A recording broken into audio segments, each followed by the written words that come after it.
Bonjour tout le monde, alors voilà, nous voici fin 2017 avec le premier trailer pour Battle Angel Alita, enfin Alita Battle Angel, qui est donc le film qui va être tiré du manga Gunm. Vu que le titre américain est Battle Angel Alita, c'est pour ça que le titre n'est pas Gunm.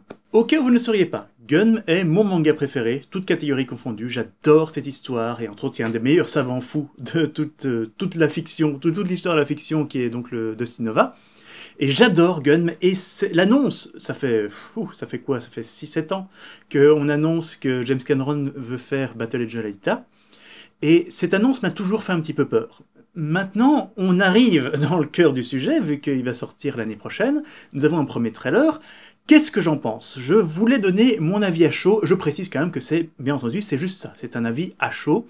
On n'a pas encore assez d'informations. Pour le moment, je fais juste que donner mon avis sur ce trailer que je n'ai pas aimé. Revenons un peu en arrière. En effet, donc, James Cameron avait annoncé qu'il voulait faire une adaptation de Gunm, tout en sachant que tout ce qu'il avait vu, quand il a décidé de faire cette adaptation, tout ce qu'il avait vu, c'était l'OAV, donc le hors-série, l'espèce de court-métrage animé pour la télévision. Et pendant un temps, il voulait adapter cet animé sans savoir que ça venait d'un manga. J'ai pas retrouvé de confirmation de cette information, mais je me souviens que ça tournait beaucoup à l'époque, qu'on disait, oui, il veut adapter ça, mais il connaît même pas le manga. Donc forcément, plus tard, il a lu le manga, il a dit qu'il aimait bien et tout. Et ce film, il a été annoncé qu'il devrait normalement reprendre les 4 premiers tomes, donc toute la partie qui se passe dans la décharge. Alors avant même de rentrer dans le trailer même, ça me pose problème. Premièrement, c'est très épisodique, les premiers tomes de Gunm. Il n'y a pas tellement d'histoire continue. Donc j'ai vraiment peur qu'au format film, ça donne quelque chose de très chaotique, parce que entre l'introduction avec Makaku, puis l'histoire avec Zalem et Yugo, et puis il y a Zapan, et puis il y a le Motorball, j'ai peur que découper, que dans un format film, ça donne pas bien. Je sais pas, si jamais il respecte trop le manga, justement il faut sortir du manga, il faut réadapter l'histoire pour l'écran, et j'espère qu'ils vont faire ça, mais pour le moment, le trailer ne donne pas cette impression du tout. Le trailer donne justement l'impression qu'ils ont été très fidèles au manga, ce qui est bien, mais en fait pas tellement, parce que quand on adapte une histoire, il faut s'éloigner de l'adaptation pour l'adapter au nouveau format. Un scénario de film ne s'écrit pas comme un scénario de manga ou de roman, ou chose comme ça, donc il faut l'adapter, et pour le moment ça me fait peur, parce que on dirait que le film va garder ce côté presque anecdote de la décharge avec Gali dans l'histoire, dans le rôle principal. Je dois évidemment dire, je parle de James Cameron, mais que le film va être réalisé par Robert Rodriguez, et je dois avouer que beaucoup de gens ont crié à cette annonce que ce ne sera pas James Cameron, mais Robert Rodriguez qui réalisera le film. Et personnellement, c'était plutôt une bonne nouvelle de mon point de vue, parce que ce qui me fait peur dans l'esthétique de James Cameron, c'est son côté ultra propre, la technologie vraiment propre, etc. Typiquement Avatar, hein, je n'aime pas les visuels d'Avatar. Et justement, j'avais l'espoir que Rodriguez apporte ce côté beaucoup plus brut, terre, rouille, qui doit être dans l'univers de la décharge de Gunm. Et le trailer, à nouveau, me fait très peur, parce que je ne retrouve pas ça du tout. Il y a un côté tout enchanteur, en fait. Il y a un côté tout espèce de conte de fées cyberpunk dans ce trailer. Et ça me fait vraiment peur. Je n'aime pas du tout l'esthétique qu'ils ont donnée à ce trailer. Je n'aime pas l'esthétique. La musique qu'ils ont mis, elle aurait pu être intéressante si ça avait eu un côté ambigu. Genre qu'on montre des... Parce qu'il y a toute une petite musique sympathique que je ne vais pas vous passer pour ne pas avoir de problème de droit d'auteur.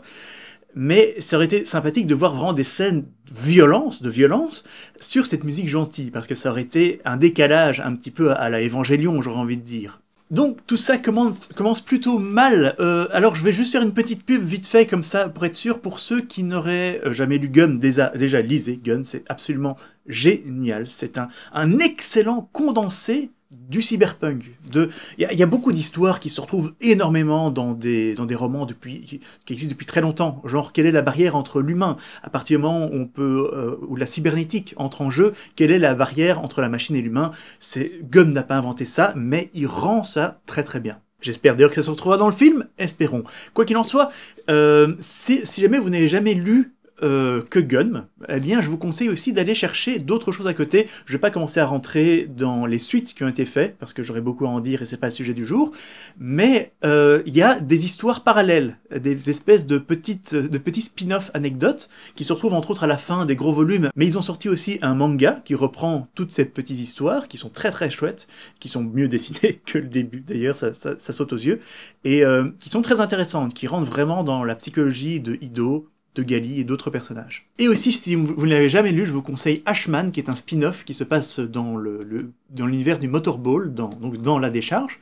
Et il y a entre autres, dans Ashman, une scène, que je vais vous montrer un petit peu, qui pour moi représente ce qu'est la décharge. L'univers de Gun, ce qui est très important, c'est son côté violent et cruel. Et je sais que la violence n'est pas une finalité. Je ne dis pas que je n'aime pas le trailer de Gun parce qu'il n'est pas violent, encore ça fait partie de l'histoire, mais c'est parce que Gun est une dénonciation de la violence et de la cruauté que peut atteindre l'être humain dans certaines circonstances. Et donc il y a ce passage qui est en fond dans Ashman, où on voit un enfant qui pleure. On voit juste cet enfant qui pleure dans la rue, et en fait le personnage principal est en train de discuter avec quelqu'un d'autre en fond. Donc ce que je vais raconter là, ça se passe vraiment en arrière-plan, ce qui rajoute à l'impact que ça a. Parce que très vite, en fait, il y a quelqu'un, un passant, qui en a marre, et qui tue cet enfant, qui lui donne un coup de pied et qui lui explose la tête. Et là, qu'est-ce qui se passe? Les gens autour applaudissent. Parce qu'ils en ont marre d'entendre cet enfant qui pleure. Et je le répète à nouveau, mais tout ça, on le voit en arrière-plan de la véritable discussion, pour dire à quel point c'est anecdotique, c'est normal dans le monde de la décharge. C'est un monde violent. C'est un monde extrêmement violent et c'est très important de représenter ça parce que justement il y a toute cette histoire entre l'humain, le cyborg, la valeur de la vie, les morceaux des êtres humains qui sont revendus, qui sont remplacés, les gens qui sont attaqués pour leur voler quasiment tous leurs organes ou qui sont transformés en cyborgs de force. Il y a plein de choses comme ça qui sont très intéressantes, qui font partie, qui sont très importantes dans l'univers de Gun. Et à côté de ça, Gali apporte une innocence à cette histoire, au début en tout cas, parce qu'en fait, c'est très important dans Gun, il n'y a pas de gentils, il n'y a pas de méchants. Évidemment, il y a des gens qui vont être beaucoup plus cruels que d'autres, mais la plupart des personnages évitent d'être manichéens, même globalement le premier méchant qu'on voit dans le trailer, qui est donc Makaku, à la base c'est juste un énorme gars qui attrape les gens pour leur bouffer leur cerveau. Malgré tout, ils arrivent à lui donner une histoire et une personnalité, et c'est ça l'une des forces de Gun. Et évidemment, je ne vais pas retrouver tout ça dans le trailer, mais Makaku dans le trailer, déjà, les scènes, les quelques secondes de combat qu'on voit dans le trailer, je trouve qu'ils sont affreux, parce que on dirait, à ce moment-là, on dirait vraiment un film d'animation. On dirait un film en image, totalement en image synthèse. Ça, je ne retrouve aucun aspect concret à ces quelques moments qu'on voit dans le trailer. J'espère que ça a amélioré dans le film final. Mais pour l'instant, ça me fait très peur. Ça, c'est le genre de choses, j'ai envie de dire, si jamais vous voulez rendre tous vos personnages avec cet aspect très CGI, pourquoi pas faire un film d'animation? Pourquoi pas faire un film comme le Tintin en Performance Captors? Alors, je trouve que ce serait plus logique. J'espérais vraiment retrouver dans ce trailer, grâce à Rodriguez, un aspect beaucoup plus maquillage, avec des gens, des cyborgs qui auraient cet aspect, on leur a bazardé un truc cybernétique sur la gueule qui est mal placé, qui est vraiment quelque chose qu'on retrouve dans Gun, qui fait partie du manga Gun. Et là, on a cette esthétique extrêmement lissée, avec ce beau coucher de soleil. Alors oui, c'est un sujet qui est aussi abordé, la beauté dans la laideur de la décharge, ils apportent ça de temps en temps, avec cette ville Zalem au-dessus qui la surplombe.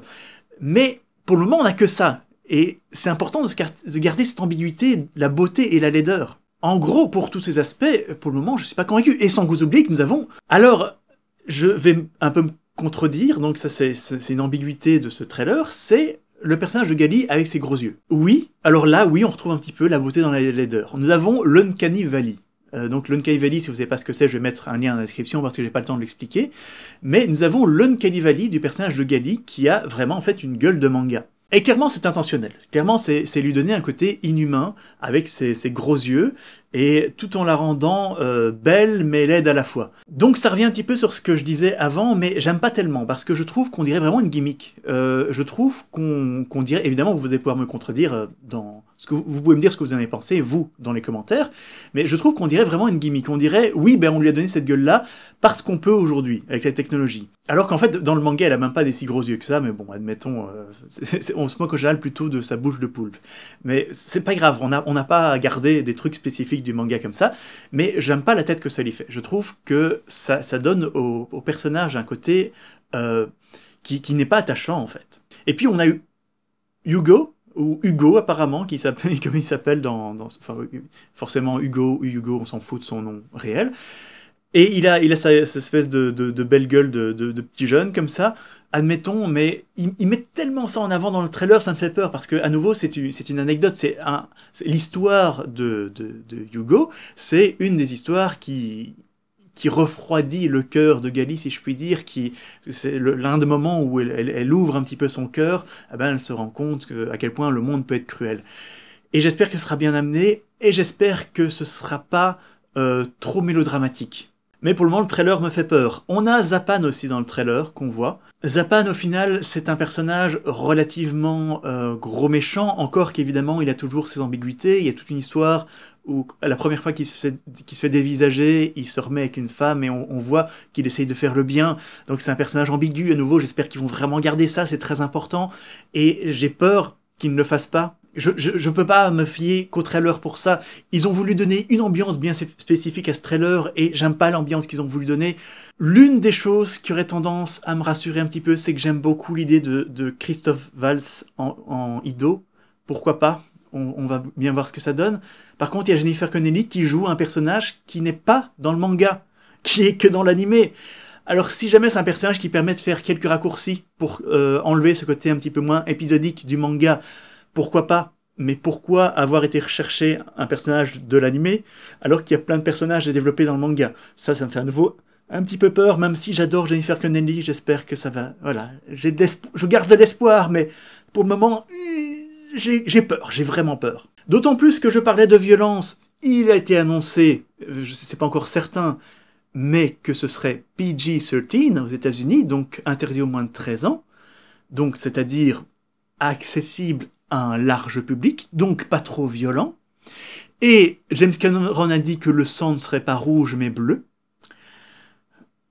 Je comprends pas. Est-ce qu'il a lu le manga?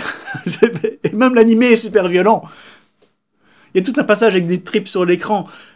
Ça me fait vraiment peur. Ça me fait vraiment peur. Je n'y crois pas trop, honnêtement. Ça peut changer. Peut-être que c'est juste la direction enchanteresse qu'ils ont donnée à ce trailer qui me fait très peur.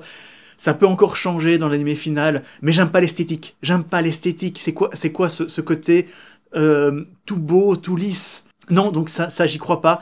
Y a aucun clin d'œil pour le moment qu'il y aurait Dusty Nova. S'il met pas Dusty Nova, je regrette, mais là c'est... Dusty Nova, c'est un petit peu le deuxième personnage principal de Gun. Je regrette, tu peux tourner ça dans la façon dont tu veux. C'est très important de le mettre, ou alors ils vont le teaser pour qu'il soit dans la suite, ce qui serait pas impossible, vu qu'il n'apparaît réellement qu'après le Motorball. Donc oui, en fait, ne pas mettre Dusty Nova serait logique dans le sens que c'est une adaptation des 4 premiers tomes, mais c'est quand même un personnage important, qui est un fil rouge important. C'est lui qui développe le personnage d'Ido, c'est lui qui crée Makaku, c'est lui qui rend complètement fou Zapan. Il est le fil rouge qui tient toutes les histoires. Et donc, si jamais on ne garde pas ce fil rouge, ce film va pas ressembler à un film, il va ressembler à une série de courts-métrages, avec le même personnage principal, et ça me fait très peur. Et à côté de ça, on a Michelle Rodriguez qui jouerait visiblement la maîtresse, enfin l'enseignante qui a appris à Gali à se battre. Donc oui, en fait, ça peut être bien si on a des flashbacks de Mars avec Gali, même si dans l'histoire c'est anecdotique. L'origine de Gali est là pour donner une richesse au monde et à expliquer qu'elle est complètement étrangère à l'univers de la décharge. Donc tout ça nous amène à un mélange qui me fait vraiment peur. Je sais pas du tout comment ils vont amener tout ça. Je sais pas...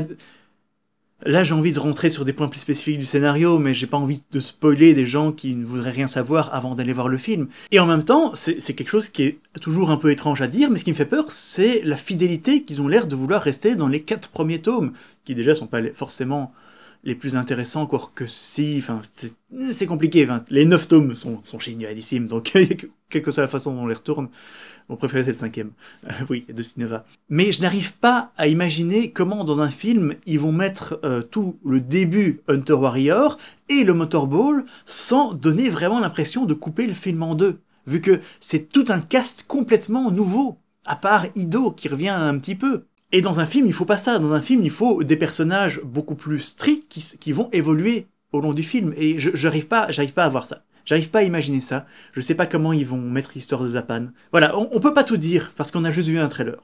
Mais l'esthétique, pour le moment, ne me plaît pas. Et les passages qu'on montre pour le moment ne me donnent pas l'impression qu'on va bien développer les personnages. L'esthétique du peu de combat qu'on voit a l'air complètement faux. Et tout ça me fait peur. Tout ça me fait peur. En plus, quand on arrive à un film avec un tel budget, 200 millions, c'est juste parce qu'il y a le nom de James Cameron qu'ils ont bien voulu sortir ça. Mais avec un budget pareil, on essaie de toucher un plus grand public, et c'est pas une histoire qui doit forcément être grand public.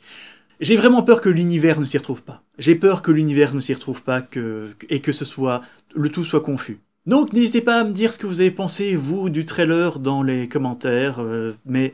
Voilà, on va bien voir ce que ça donne. Je vous donnerai des nouvelles quand j'aurai vu le film, parce que je reste curieux. Je garde quand même un brin d'espoir, même si ce trailer a un petit peu baissé mes attentes. Je l'avoue très clairement. Allez, là-dessus, je vous dis à bientôt pour d'autres vidéos, et bye bye bye bye.